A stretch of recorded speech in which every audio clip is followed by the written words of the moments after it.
Hi, actually Shadi 14. My video today is going to be about the contingency theory of leadership. Before I start, would like to explain the word contingency. Contingency is a circumstance that is possible but cannot be portended or predicted with absolute certainty. Absolute certainty being a bit redundant, but anyway. The contingency theory of leadership. What it is that this has a lot to do, this video, is if you are in a position that requires leadership, or if you are in a business type working place, or day-to-day basis at tasks that need to be achieved when there is a set leader and set co-workers and subordinates. Anyway, there are two things that you should definitely know. This may be different elsewhere depending on where you learn it, but the word LPC will always be in there. So there's the LPCL and LPCH. So LPC will always be in there, but sometimes you might not have the L and the H. Why I write the L and the H is to remember the rating. This stands for, of course, high rating, and this stands for low rating. So what rating, and that is the normal word rating, what rating means is LPC stands for least preferred coworker. So from a leader's point of view, whether you rate them lowly or whether you rate them highly, how do you rate your least preferred coworker as a leader? And the ratings are here at the end of my word. So that's how I identify it. Now, it's been found that, we've said that workers, LPCLs, leaders who rate their least preferred coworker quite lowly, using words such as egotistical, unfriendly, incapable, incompetent, disappointing, are more focused on one out of two things. Two things a leader can be focused on here in this particular choice. They can be focused on task achievement, or they can be focused on the work relationship between, of course, themselves and their coworkers. So what has been found is that leaders who rate their least preferred coworkers very harshly and lowly tend to be more task achievement oriented and to place this on a higher pedestal, because for them it is more important, necessary, just of a highest order in the workplace. Whereas leaders, LPCHs, tend to rate them more kindly and to, they would still point out faults, of course, but they would put it in a way that is, not for lack of saying sugar-coated, in a way that is more kind, soft, understanding, and perhaps, lacking completely the harshness that this has. So obviously they are more relationship focused and relationship oriented in a leadership position. Now, it's not as easy an opinion in this contingency theory of leadership to just determine which one is better, to have a task-oriented leader, task-oriented, task-focused, and task-prioritizing leader, or a relationship-prioritizing leader. And how this is determined is by looking at situational control. Situational control is something that you will see in the workplace when a task is trying to be achieved by a leader leading his coworkers. Situational control can be determined by three things. I have 1, 2, 3. One is support. The other one is structure. And the third one is power.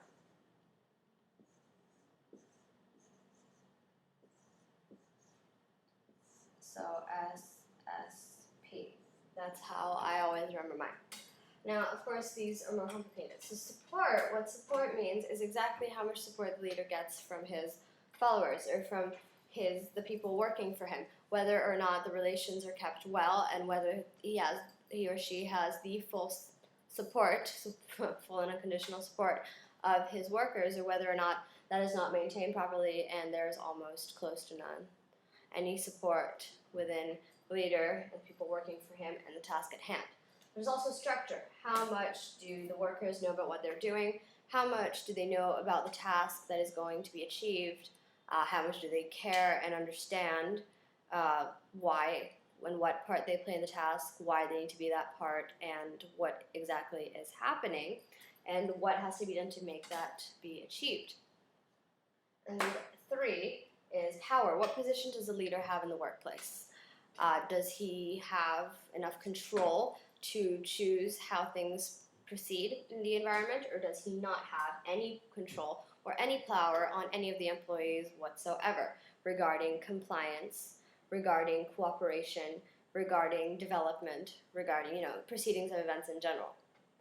All right? So these are the 3 things that have to be written. Funnily enough, what has been found is that certain types of leaders actually work better in certain types or certain quantities and percentages of situational control. Now, what will happen is that some leaders will function better with very low situational control or very high situational control, and some types of leaders will work better with very moderate situational control. What we've seen is that how we're going to measure situational control is from something like this, very simple, with this being low, this being high, this being moderate situational control.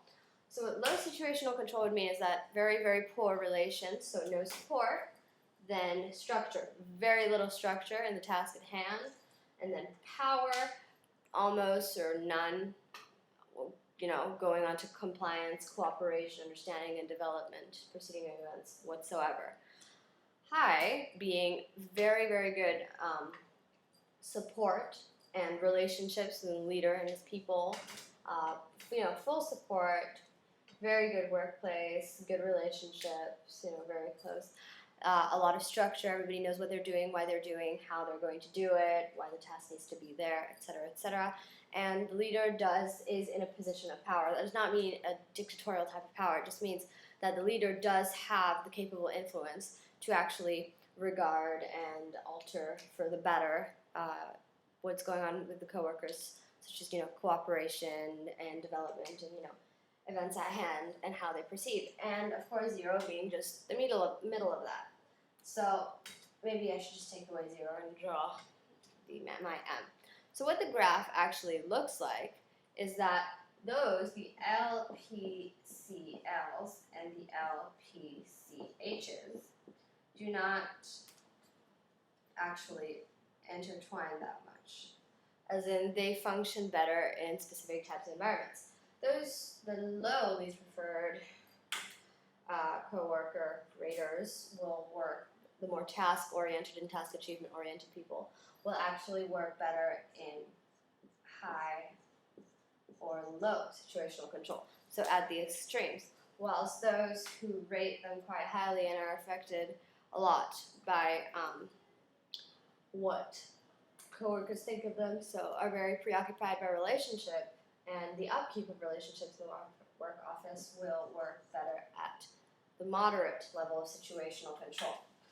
Situational control is a way of moderating when a leadership technique, whether task achievement oriented or relationship oriented, when it will work better.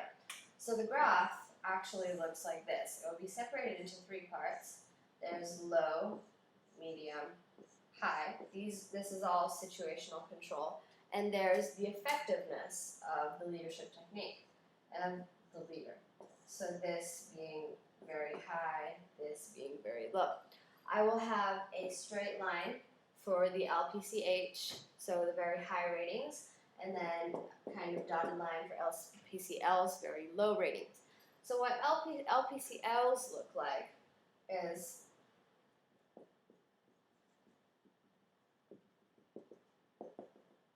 this, basically. And what, so this being low, this being high, and what LPCHs look like is completely the opposite. Alright, of course, the structure isn't that big.